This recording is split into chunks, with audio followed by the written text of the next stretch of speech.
Mendel law and pea plant. Pea plant. Yesterday we were discussing why Mendel selected pea plant. The few terms which were discussed was that the first, it is easy to grow in our garden, आसानी से हम garden में grow कर सकते हैं. Second, self pollination and cross pollination both are easy. Why it is easy? Because we can easily remove the male or female part of the flower. ठीक है. एक word use होगा which is called as emasculation. Anybody is knowing the meaning of word emasculation? Yes, sir. It is a new word. अगर पढ़े होंगे तो बताएंगे. Yes, Sanjana. What is emasculation? Sir जो एंथर है ना, एंथर जो होता है उसको फीमेल रिप्रोडक्टिव पार्ट से दूर कर देना, जिससे वो सेल्फ पॉलिनेशन ना कर पाए. ठीक है, सही बताया. इसमें हम सिंपली क्या करते हैं, वी टेक अ सीजर और सीजर से मेल रिप्रोडक्टिव पार्ट को काट के हटा देते हैं. अगर उसको हटा दिया हमने तो उस फ्लावर को अगर हम ऐसे भी छोड़ देंगे तो there is no chance of self pollination, only cross pollination will clear. क्लियर है? तो Mendel perform this work, that's why he was able to do pollination according to his will and the process is called as emasculation. ठीक है. तो एक emasculation हमने जाना था. दूसरा है कि it is easy to grow in a very short duration. We can get more number of what? Generations. We can get lot more number of generations or more number of offsprings. Okay, these are the few basic things. इसके बाद what characters were observed by Mendel in pea plant? ये 10th का है. once again, तो height was the first character. after that flower color, pod shape means जिस जो फली होती है जिसके अंदर मटर होता है. पॉड शेप में अगर देखेंगे तो दो तरीके के हैं. एक बार और उस पर हम फिर जब टॉपिक शुरू करेंगे तो डिस्कस करेंगे. Pod shape, pod colour, seed colour में भी देखा होगा दो कलर के मटर होते हैं. एक पीला वाला जैसे छोला वाला खाते हो और एक ग्रीन वाला. ठीक है, हॉस्टल वालों को खूब मिलता है मटर पनीर, पीले मटर का. एक एक थाली भर के खाते हैं सब. चलिए अब थोड़ा टॉपिक पे आते हैं. ये कुछ जनरल डिस्कशंस थे. most of the words I have discussed in the last 2 days. Only two words are important words are remaining. One is phenotype and another is genotype. Phenotype and genotype, this word is already you people have studied. Akriti Singh, what is the meaning of phenotype?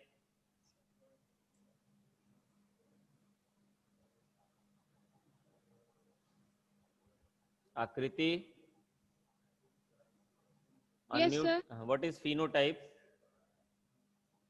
Sir phenotype वो character जो show नहीं करते, Genotype? जो show होते हैं. अच्छा, Sanjana.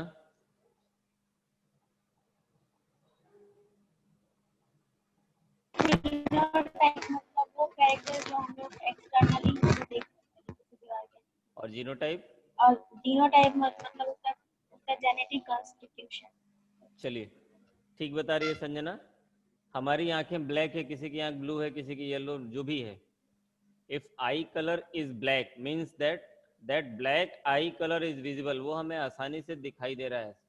That thing is called as phenotype. The characters which are visible externally are called as phenotype. और उस कैरेक्टर को बनाने के लिए, for the development of that particular character, some gene must be present. वो कैरेक्टर किसी न किसी जीन से आया. अगर हमारी आंख ब्लैक है, इट मीन्स कि some gene is present in my body. If somebody is having blue colored eye, it means what? that person is having little bit different gene, है ना. but that genes are not visible externally and such things are called as genotype. जो characters हमें दिखाई दे रहे हैं वो phenotype. उन characters को बनाने के लिए जो जीन्स हैं हमारे बॉडी में, that is called as genotype. Is it clear? Clear है ना ये? Yes, sir. Okay. अब see the things which we have written in notes. First is that already it has been discussed. One quick view will be there. Branch of science which deals with the first, we should know, come to the name of chapter, principle of inheritance and variation. इसके ठीक बाद जो हम chapter पढ़ेंगे that is the molecular basis of inheritance. What is the difference between both these two chapters? This is principle of inheritance and that is molecular basis of inheritance. क्या अंतर हुआ?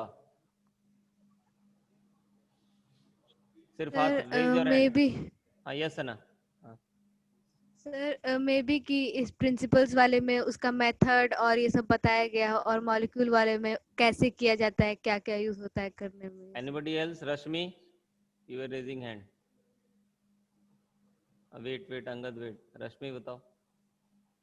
Sir principle of inheritance means कौन से processes या method पे हमारा characters inherit हो रहा है, और मॉलिक्यूलर बेसिस मतलब डीएनए के लेवल पे हम जाके चेक करेंगे कि कैसे कौन से कैरेक्टर किसके लिए रिस्पॉन्सिबल है, ये सब.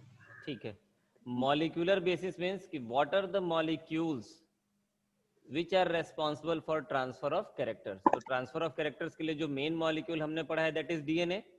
डीएनए भी किस मॉलिक्यूल से मिलके बना है ये हमने पढ़ा है. ठीक है. तो वहां पर हम बिल्कुल बेसिक लेवल पे बात करेंगे कि मॉलिक्यूल्स जो जेनेटिक्स में हेल्प कर रहे हैं, तो मॉलिक्यूल्स में क्या है, डीएनए ही है. समझ आई बात. यहाँ पर हम मॉलिक्यूलर लेवल पे नहीं जाएंगे, यहाँ पर सिर्फ हम प्रिंसिपल्स पे जाएंगे, प्रोसेसेस पे जाएंगे, कैसे ट्रांसफर हो रहा है. ठीक है. And another word is variation. I think everybody is knowing the meaning of word variation. Angad, what is variation? The changes which appear. Changes which appear between Offsprings and their parents. between offsprings and their parents. Right now 28 people are sitting. Everybody is different from each other. Is it variation or not? Yes, sir. It is variation. It is also variation. समझ में रहा है? Changes which are seen Yes, between different organism of a particular species. Is it clear? Yes, sir. ठीक है. चलिए, now come to topic, come to the points. Branch of science which deals with the study of heredity and variation is called as genetics. If you people can observe from the last 4-5 chapters which we have studied, that every chapter is the base of different types of studies which you people have to study in your future. बात समझ में आ रही है? Like one Yes. chapter we have studied about agriculture. After 12th you will get another stream of agriculture. समझ में आ रहा है? One chapter we have studied biotechnology. 12th के बाद एक पूरी stream मिलेगी biotechnology की. Now the chapter which we are starting that is genetics. 12th के बाद एक पूरी stream मिलेगी genetics की. तो बार बार मैं इसको क्यों रिपीट कर रहा हूँ? क्योंकि इस यहीं से तुम्हारा इंटरेस्ट किस स्ट्रीम में आएगा, it will decide your future. समझ में आ रहा है? जनरल तो एक पैटर्न है कि हमने बीएससी कर लिया जहाँ हम सब पढ़ लेते हैं, बट अगर यहाँ से क्लास 11th में एक हमने पढ़ा है सेल बायोलॉजी, 12th के बाद एक पूरी स्ट्रीम होती है बीएससी इन साइटोलॉजी. समझ में आ रहा है? ये सब बायोलॉजी के अलग अलग स्ट्रीम्स हैं जिनकी शुरुआत हम क्लास 12th से कर रहे हैं. Is it clear? थोड़ा ध्यान से इसको समझेंगे. कुछ चीज़ें हैं जो थोड़ी टफ होंगी. We will try to clear it. Branch of science which deals with the study of heredity and variation is called as genetics. It is clear. Heredity means transfer of characters from one generation to successive generations. Any doubt in this point? Already it has been discussed. If any doubt is there, just raise your hand. Inheritance means transfer of characters from one generation to next. कहीं कहीं इनकी definition थोड़ी बहुत इधर उधर भी मिलेगी, but the basic concept जो हमारे दिमाग में है that should be clear. समझ में आ रहा है? Next is the difference in characters among the individual of same species is called as variation. जो अभी मैंने बताया था. Species क्या है? What is species? Rajni, wait, Rajni, what is species? बताओगी? Yes, sir. बताइए.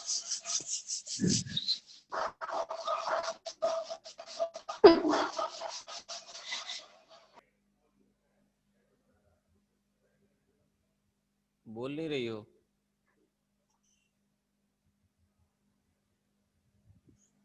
Anybody else? What is species? आकृति उपाध्याय. एक बार हाथ उठा लिया करो, so that I can see everybody who is knowing the answer. Angad is raising hand and Rashmi. Shreya. Yes, Shreya.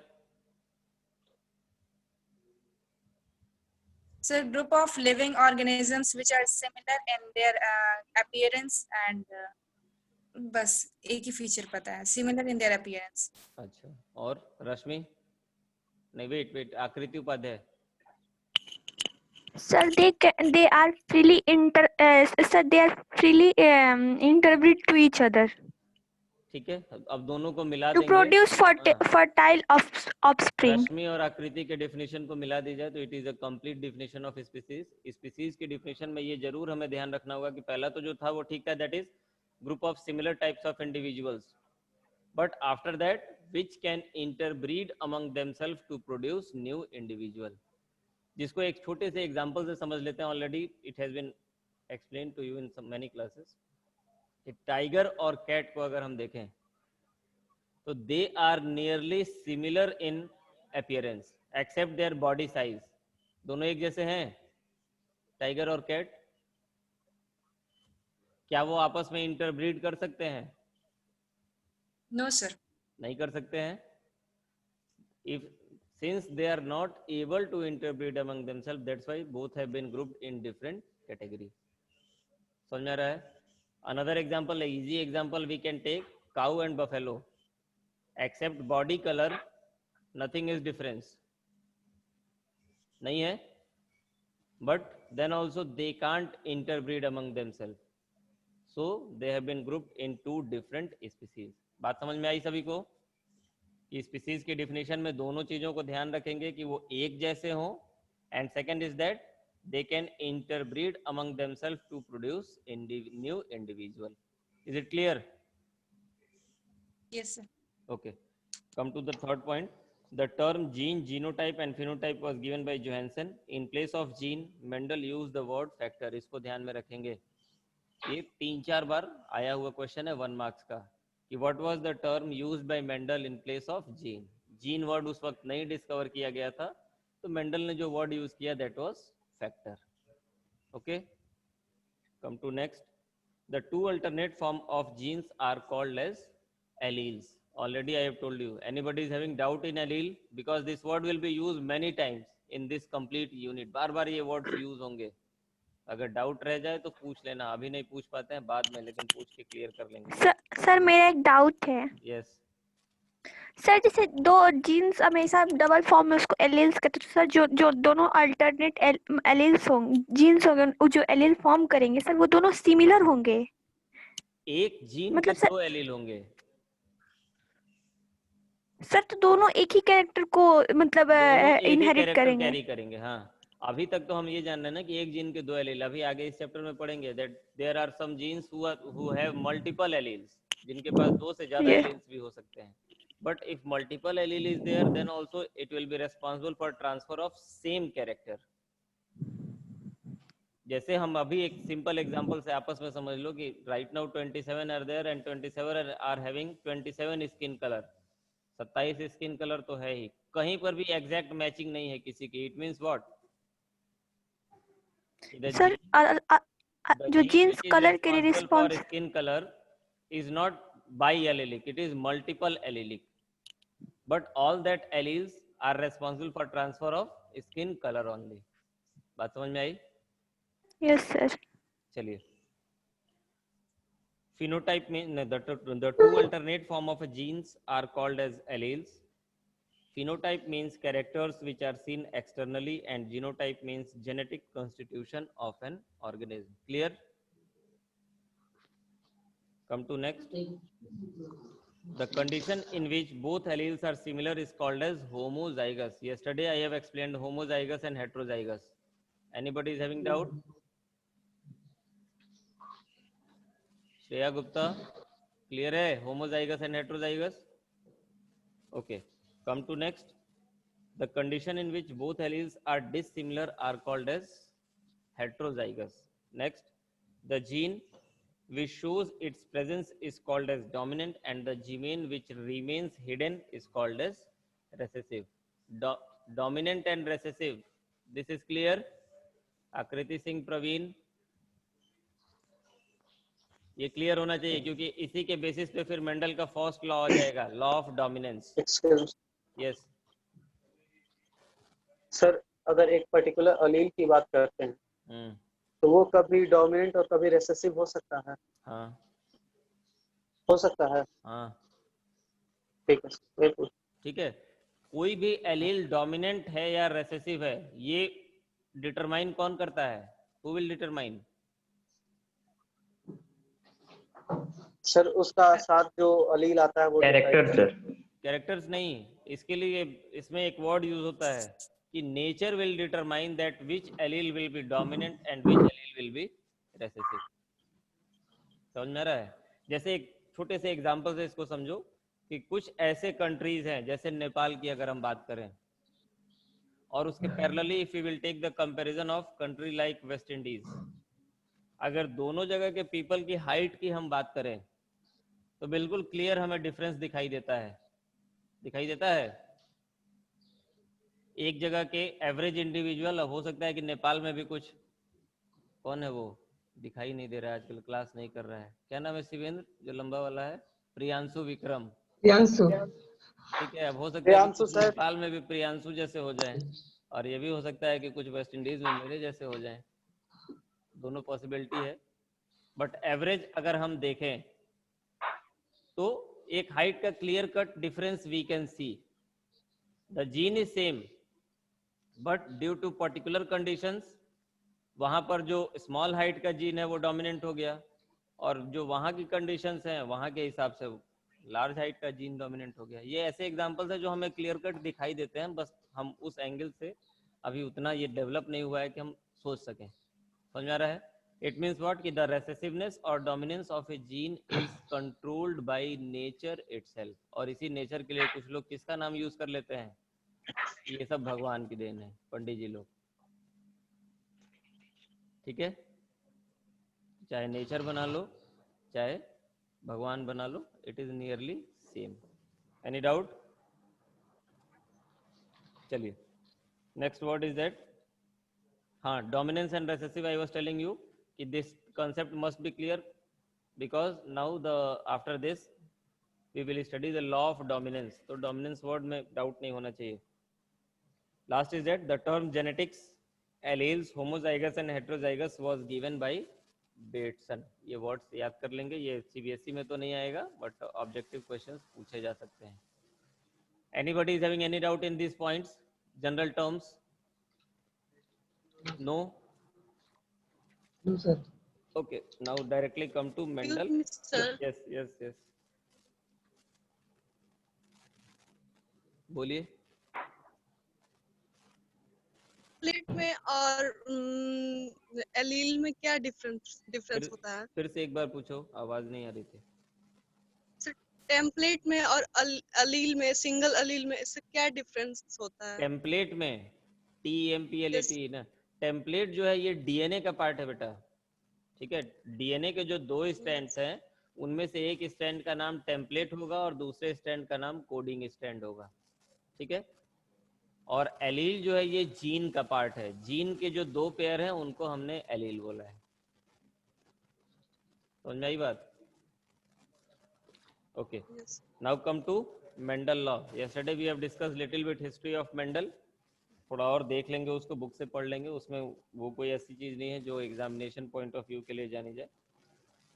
Okay, come to Mendel selected pea plant and published his result in 1866 but his work remained unnoticed till 1900। एक छोटी सी बात Mendel के बारे में बताता हूँ कि Mendel और डार्विन अपने समय के 2 इम्पॉर्टेंट फिलोसफर्स में थे ये। ठीक है, और दोनों एक दूसरे के काम को नापसंद करते थे, होता ही है, जो कंपटीशन की भावना थी, बट दोनों का नियरली एक ही टाइम था और दोनों के काम बहुत रिमार्केबल रहे।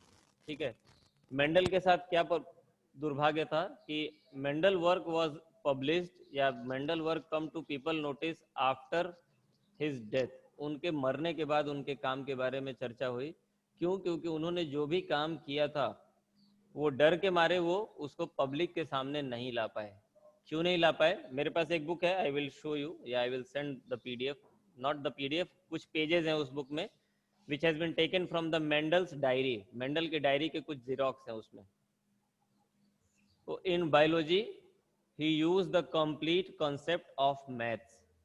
अगर थोड़ा बहुत मैथ्स मालूम हो तो मीन मीडियन मोड होता है, पढ़ा है ना? हो सकता है अभी भी कहीं Yes, फिजिक्स sir. वगैरह में पढ़ते होंगे। तो वो पूरा मैथमेटिशियन थे, बायोलॉजिस्ट तो कहीं से नहीं थे, ठीक है। और उन्होंने पूरे कैलकुलेशन पे, कल मैंने बताया था कि पूरा कैलकुलेशन करके बता दिया कि अगर फादर मदर की जनरेशन ऐसी है तो ऑफ स्प्रिंग की जनरेशन ऐसी होगी, उसके बाद की जनरेशन, सक्सेसिव जनरेशन ऐसी होती जाएंगी। समझ में आ रहा है? और जिस वक्त इन्होंने ये सारा काम किया, एट दैट एरा और at that time only one thing was dominant and that was belief in God, है ना? कि बच्चा कैसा होगा, हमारी जो मान्यता थी वो ये थी कि it is totally dependent on God. उन्होंने इसके थोड़ा सा अगेंस्ट में, अगेंस्ट तो नहीं कुछ किया, but he showed the calculated method ki how an offspring or what type of offspring will be developed in the next generation or the successive generations। थोड़ा बहुत जब इन्होंने काम किया तो लोगों का विरोध हुआ, that's why he didn't stop his work but he keep on। आवाज जा रही है ना मेरी? Yes sir. Yes, sir. अपने काम को बंद नहीं किया, experimentation was going on and he keep on writing all the things in his diary, ठीक है। उन्हें ये डर था कि अगर मैं पब्लिश करूंगा तो लोगों की मान्यताएं कहीं ना कहीं उनको चोट पहुंचेगी और इसका विरोध होगा। और दूसरे एक तरफ डार्विन थे ही जो बैठे रहते थे कि अगर आप कुछ करिए तो हम विरोध करेंगे, ये बैठे रहते थे कि जैसा नॉर्मल प्रोसीजर है।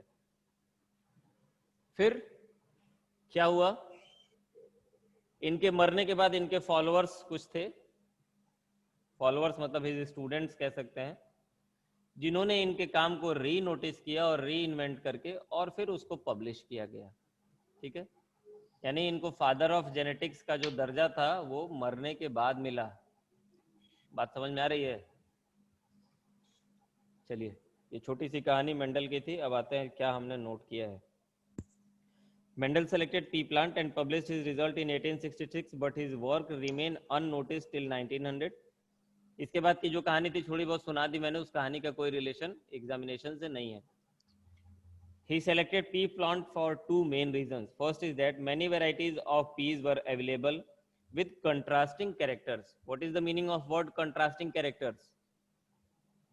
सर एक ही प्लांट में Well, ढेर सारी ट्रेड्स मिले ये- उसे देखने की। Wait, Sonu. a single character exhibit two different opposite character means अगर Yes, हाइट को कंसीडर करेंगे तो टॉल और ड्वार्फ दोनों में ठीक बता रहा है। Contrasting means just opposite characters.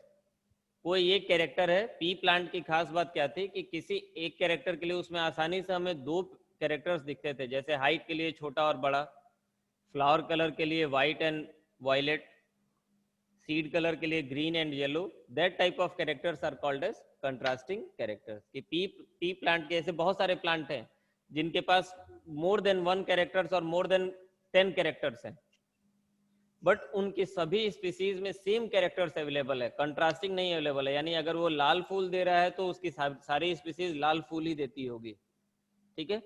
तो पी प्लांट को इन्होंने, ये रीजन था। And second is that it is self pollinated and self fertilized plant have short life span। तो self pollinated वर्ड जो है ये यहाँ जरूर लिखा है, बट हमने इसके बारे में 2 दिन से डिस्कस किया है कि self pollinated तो था ही, बट इसका एडवांटेज क्या था कि हम आसानी से इसमें क्रॉस पॉलिनेशन भी कर सकते हैं by the process of emasculation. Emasculation क्या है, we have discuss just now. बात समझ में आ रही है? इसके बाद एक बार और बता दीजिए सर। 2-3 और पॉइंट्स थे पी प्लांट के जो हमने डिस्कस किया है। तो emasculation means what we have known that removal of anther. हम सीजर लेते हैं, सीजर लेके मेल पार्ट को काट के हटा दिए, that is called as emasculation. 2 words आएंगे, एक आएगा emasculation and second is bagging. Bagging means what? Cover कर देना सर फीमेल पार्ट को। जरूरी नहीं है फीमेल पार्ट को। सपोज करो कि हम ये चाहते हैं कि किसी फ्लावर में सेल्फ पॉलिनेशन हो जाए, तो हमने उस फ्लावर को क्या किया, सिंपली एक बटर पेपर होता है, बटर पेपर ना समझ में आए तो पॉलीथीन समझ लो, कि एक पॉलीथीन से उसको कवर कर दिया। पॉलीथीन से कवर करने का क्या फायदा होगा कि ना वो विंड से पॉलिनेट होगा ना वो किसी इंसेक्ट से, means there is no chance of cross pollination. वो जब भी पॉलिनेट करेगा तो सेल्फ पॉलिनेट ही करेगा। तो मेंडल ने बैगिंग का भी प्रोसेस किया और मेंडल ने इमैस्कुलेशन भी किया। क्लियर? तो ये 2 पॉइंट तो हमने लिखा और 2-3 हमने डिस्कस किया था क्या कि it is having a short life span, come time में हमको ज्यादा जनरेशंस मिल सकती हैं। एक और मैंने बताया था कि पी प्लांट को यहाँ से वहाँ कहीं शिफ्ट करना, एक हम आसानी से इसको पॉट में जर्मिनेट करा सकते हैं, जरूरी नहीं है कि पूरा खेत चाहिए। पॉट में जर्मिनेशन से क्या मतलब है कि हम इसको जहाँ चाहें वहाँ शिफ्ट कर सकते हैं। कि अभी हम यहाँ हैं, अगर हमें लग रहा है कि अब हम 10 दिन के लिए जा रहे हैं कहीं घूमने, तो हम अपने कार के डिग्गी में उस पी प्लांट को लेके जा सकते हैं अगर एक्सपेरिमेंटेशन ही कर रहे हैं तो। बात समझ में आई? These are the advantages of pea plant. ये ध्यान रखेंगे, कल भी मैंने बताया था कि 2 questions are very common in 10th and 12th कि why did Mendel selected pea plant first and what characters were observed by Mendel in pea plant. तो what characters के लिए तुम्हारे NCERT बुक में एक पूरा डायग्राम बना हुआ है, चेक कर लो उसको।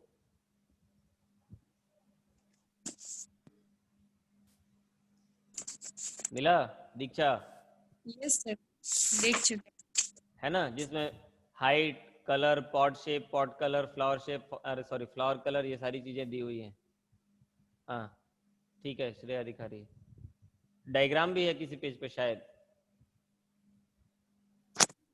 सर, टेबल के फॉर्म में दिया हुआ है। नहीं, डायग्राम भी है, अंगद कुछ दिखा रहा है। Sir page number 70। डायग्राम और टेबल दोनों है। यस सर, दोनों तो हैं। अपने से इतना Yes, सेंस sir. लगाना चाहिए कि एनसीईआरटी में ऐसी चीजें बहुत कम दी होती हैं और एक ही चीज को 2 बार दे रहा है, तो इट मींस कि इट इज वेरी इंपॉर्टेंट। ये ध्यान रखेंगे। Once again I am telling, why did Mendel selected pea plant and what characters were observed by Mendel in pea plant. ये दोनों क्वेश्चन को याद रखेंगे। ओके, हमने कॉपी में भी नोट कराया है, नोट्स में भी ये सबके पास है कि मेंडल ने कौन कौन से कैरेक्टर्स को देखा था। Okay, now come to new point. इसमें कोई डाउट है यहाँ तक? No sir. Okay, come to new point. 4 steps used by Mendel during experimentation was, 4 step क्या क्या मेजर स्टेप्स थे? First is selection of parents, hybridization, self pollination and calculation.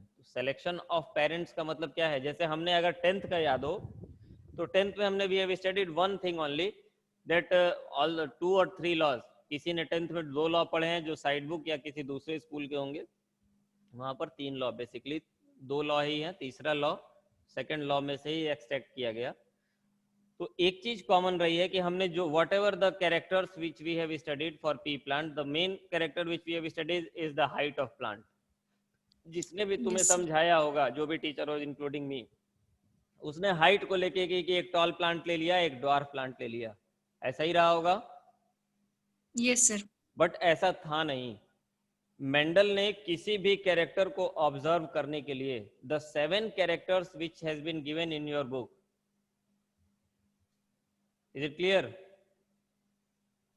To reach on any particular result, Mendel has done the experimentation with the 7 characters which has been given in your book, and after his experiment on all the 7 characters differently, what he found that the result of all the cross was common. और उसके बाद उन्होंने law बनाया। बात समझ में आ रही है? जैसे ज्यादातर देखा होगा तुमने कि बहुत सारे साइंटिस्ट जो पुराने समय में काम किए, बाद में किसी न किसी ने उनके काम का विरोध किया कि नहीं ये ऐसे नहीं, ये इसमें ये गलती है, रहा है ऐसा। But Mendel was the first person who work on genetics. इससे पहले किसी के दिमाग में ये चीजें ही नहीं थी, और उस समय से लेके आज तक अभी इनके काम का विरोध कोई नहीं कर पाया। उसका मेन रीजन यही था कि the 7 characters which he has observed, he has done the same experiment on all the 7 characters in the different time, and after calculating what he found that result of every experiment was common. उसके बाद उन्होंने अपने laws दिए हैं। तो ये बहुत मुश्किल रहा होगा, समझ में आ रहा है? आसान नहीं होगा। Farhan, any doubt? Yes sir. Any doubt? No sir. तो जो सिलेक्शन ऑफ पेरेंट वाला पॉइंट है, उसी पॉइंट के लिए मैंने ये बात बताई कि जब पेरेंट का सिलेक्शन वो कर रहे थे तो first he selected for height, in the second experiment he selected for seed shape, in the third experiment he selected for seed color, like that. Selection of parent means this. Any doubt? Okay. No, sir. Second is that hybridization. This word is, I think everybody is knowing, already we have studied in agriculture chapter. Hybridization, mixing of two different plants or animals. तो यहाँ पर animals की बात नहीं है, plants की बात है. Third is self pollination, अभी डिस्कस हुआ आज ही. And last one is calculation. Calculation में मैंने तुम्हें बताया कि he has used many mathematical calculations. Afterwards he has reached to the particular result and then he has given the law of dominance and law of independent assortment. उस law में calculation की क्या जरूरत पड़ी, तो जो रेशियो निकाले गए 1:2:1 या 3:1, that ratios has been calculated on the basis of mathematical formulas. I will send you what formula has been used. Okay. Now time is over. We will start the next from tomorrow. Thank you, If sir. anybody is having doubt, read the things, ask in the tomorrow session. 5 minute पहले मैं login इसीलिए होता हूँ कि अगर किसी को आज वाले में कुछ डाउट हो तो उसको वो क्लियर कर लेंगे, ताकि जो 30 मिनट है वो नया टॉपिक शुरू हो सके.